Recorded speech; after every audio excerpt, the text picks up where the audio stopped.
सबसे ज़्यादा ज़्यादा इन्होंने इंटरनेशनल स्टूडेंट्स के साथ की है, क्योंकि ये ठीक है, पहले तो वो मेरा वो वीज़ा रिजेक्ट कर देंगे, सेकंड ये कि वो मुझे डिपोर्ट कर देंगे। ठीक है, आपको दोबारा से टीबी टेस्ट करवाना पड़ेगा। पीएसडब्ल्यू का क्या चक्कर है, पीएसडब्ल्यू शॉर्ट हो गया पता। एक तो आपको वीज़ा फ़ी देनी पड़ी है, उसके साथ आपको आईएचएस की भी फ़ी देनी पड़ेगी। हाँ, आर्मी वगैरह के लिए आप लोग अप्लाई कर सकते हो।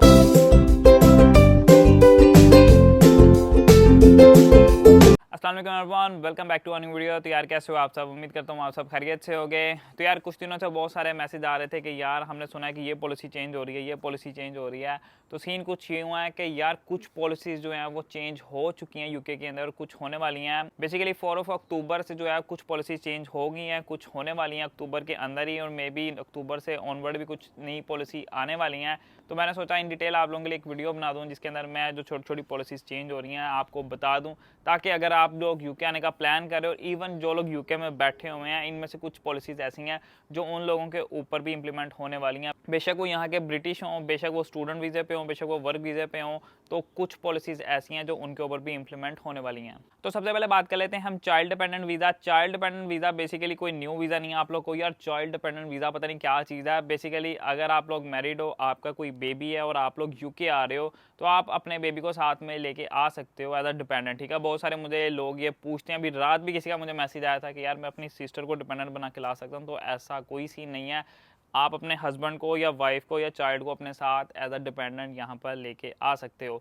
अब सीन क्या है कि इन्होंने चाइल्ड डिपेंडेंट वीज़ा की रिस्ट्रिक्शन जो है ना वो थोड़ी सी सख्त कर दी हैं। सख्त इस मराद से की हैं कि यार यहाँ पर मैंने जो देखा है ना, वो लोग क्या करते हैं कि बच्चे अपने साथ ले जाते हैं, लेकिन यहाँ पर उनको संभाल नहीं पाते। ठीक है, बच्चे छोटे होते हैं, उनको ये होता है कि यार हमने घर भी पैसे भेजने हैं। जो पेरेंट्स होते हैं उनको ये होता है कि हमने घर पैसे भेजने हैं, यहाँ भी अपना खर्चा मर्चा चलाना है। तो वो लोग या तो उनको केयर होम्स में छोड़ देते हैं, ठीक है, यहाँ बच्चों के लिए भी होता है, या उनको ठीक तरीके से केयर नहीं दे पाते। और यूके गवर्नमेंट जो है ना इस मामले में बहुत ज़्यादा सख्त है। अगर आप अपने बच्चे की केयर नहीं ना करते, वो बच्चे को उठा के भी लेके जा सकते हैं। इवन कि अगर बच्चा जो आपका स्कूल जाता है ना, वो अपनी टीचर्स को भी बता देना कि यार मेरे घर में ऐसा ऐसा सीन चल रहा है, तो वो आपको वहाँ से भी उठा लेंगे, यानी कि घर से उठा लेंगे और आपको बच्चा वापस नहीं करेंगे। ठीक है, इतनी सख्ती है यहाँ पर। अब सीन क्या है, अब मेरे साथ लास्ट मंथ एक आपी काम कर रही थी, ठीक है, पाकिस्तानी थी। तो उन्होंने बताया कि यार मैं जो हूँ ना जॉब से वापसी जाती हूँ तकरीबन 6:30 के अराउंड, और मेरे हस्बैंड जो है ना वो 6:30 के अराउंड जो है ना वो घर से निकलते हैं अपनी जॉब के लिए। ठीक है, वो नाइट करती थी और डे वो उनके हस्बैंड कर रहे थे, तो वो चाइल्ड को ऐसे ही संभालते थे। एक दिन क्या हुआ कि वो हो गई थोड़ी सी लेट, हस्बैंड उनके चले गए, उनको लगा शायद वो पहुंचने वाली हैं। तो सीन ये हुआ कि बच्चा उठ गया, पहले बच्चा नहीं था उठता, ठीक है, उस दिन किस्मत ख़राब थी कि वो उठ गया, खिड़की पे आके वो रोने लग गया, बहुत रोया।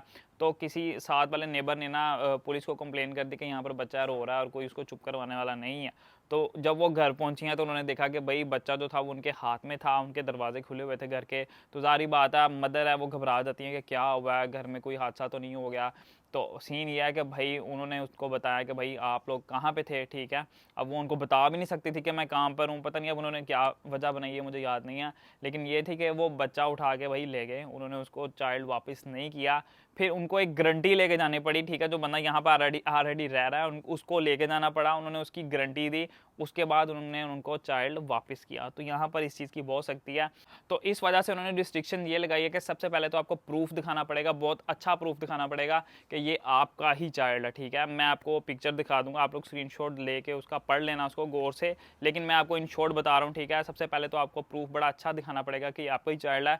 सेकंड ये कि आपको केयर दिखानी पड़ेगी कि आप उसकी अच्छे से केयर कर सकते हो, आपके पास इनफ मनी है कि आप यहाँ पर उसकी अच्छी टेक केयर कर सकते हो, क्योंकि मैंने आपको बताया कि यूके गवर्नमेंट इस बात को बहुत ज़्यादा सख्त लेती है। तीसरे नंबर पर यह बात है कि भाई जो आपका चाइल्ड है वो 18 से नीचे होना चाहिए, पहले भी यही था। और सीन ये है कि वो आप लोगों के साथ रहना चाहिए, अलहदा नहीं रहना चाहिए। दूसरा चेंज ये है कि यार आप लोग पब्लिक फंड जो होता है ना, आप लोग उसको क्लेम नहीं कर सकते। पब्लिक फंड क्या होता है, अब देखो जो यहाँ का ब्रिटिश है ना वो पब्लिक फ़ंड को क्लेम कर सकता है। पब्लिक फ़ंड क्या है, यहाँ पर आपको पता है कि बहुत सारी एसआईसी होती हैं जो कि हम लोग भी यहाँ आके सोचते हैं कि यार हमें भी मिले, इसी वजह से हम ट्राई करते हैं कि यार हमें आईएलआर भी मिले। ठीक है, लेकिन सीन ये है कि कुछ लोग क्या करते हैं कि उन चीज़ों को पहले ही क्लेम करने की ट्राई करते हैं, और उस चक्कर को ख़त्म करने के लिए उन्होंने क्या किया है कि अगर कोई भी बंदा अब यहाँ पर वो रिसोर्सेज को पहले अप्लाई करेगा ना, और उसके बाद उसका कोई भी वीज़ा, लाइक मैं स्टूडेंट वीज़े पे आ रहा हूँ और मैं इन चीज़ों को क्लेम कर रहा हूँ, इसके बाद मैं पीएसडब्ल्यू अप्लाई करता हूँ और उन लोगों को पता लग जाता है कि यार मैंने इस तरह की हरकत की है, यानी कि पब्लिक फंड्स को अप्लाई करने की ट्राई की है,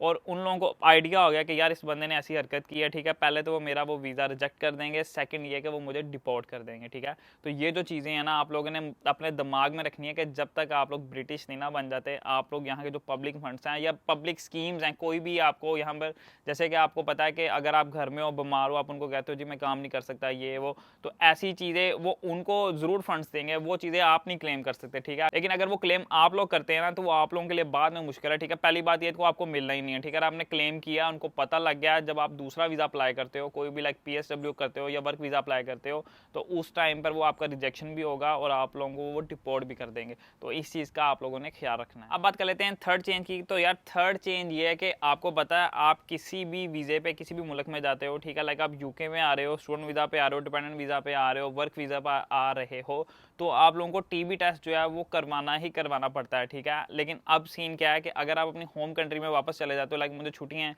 तो 6 महीने की होती तो नहीं, ठीक है, लेकिन 6 महीने के लिए अगर मैं अपनी होम कंट्री चला गया हूँ, ठीक है, तो मेरा TB टेस्ट जो है वो एक्सपायर हो जाएगा, वो उसको एक्सपायर मानेंगे, आपको दोबारा से TB टेस्ट करवाना पड़ेगा, उसके बाद वो यहाँ पर आपका अप्रूव होगा। तो ये छोटी सी चेंज है, तो थोड़ा सा अपने माइंड के अंदर रखना। तो अब बात कर लेते हैं सबसे बड़ी चेंज की, जो कि मुझे लगता है बहुत सारे लोगों को अफेक्ट करने वाली है, जिसके बारे में मैंने शुरू में बात की थी कि बेशक आप यहाँ पे ब्रिटिश हो, बेशक आप लोग विजिट वीज़े पे आ रहे हो, बेशक स्टूडेंट वीज़े पे आ रहे हो, बेशक वर्क वीज़े पे आ रहे हो, किसी भी वीज़े पे आ रहे हो, तो ये आपको अफेक्ट करने वाली है, वो है आपकी वीज़ा फ़ी।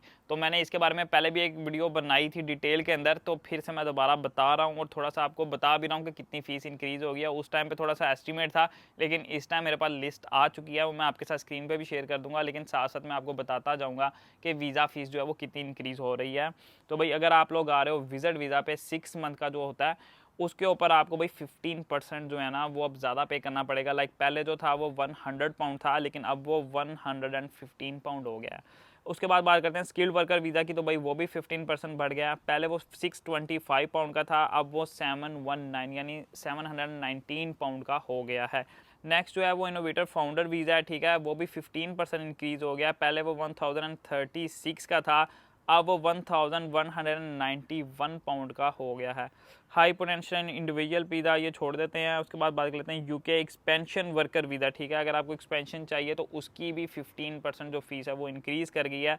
पहले 715 पाउंड थी, अब 822 हो गई है। लेकिन यार सबसे ज़्यादा जो इन्होंने ज़्यादती की है वो स्टूडेंट्स के साथ की है, जो कि इंटरनेशनल स्टूडेंट है, क्योंकि वो 35% इन्होंने इंक्रीज़ किया।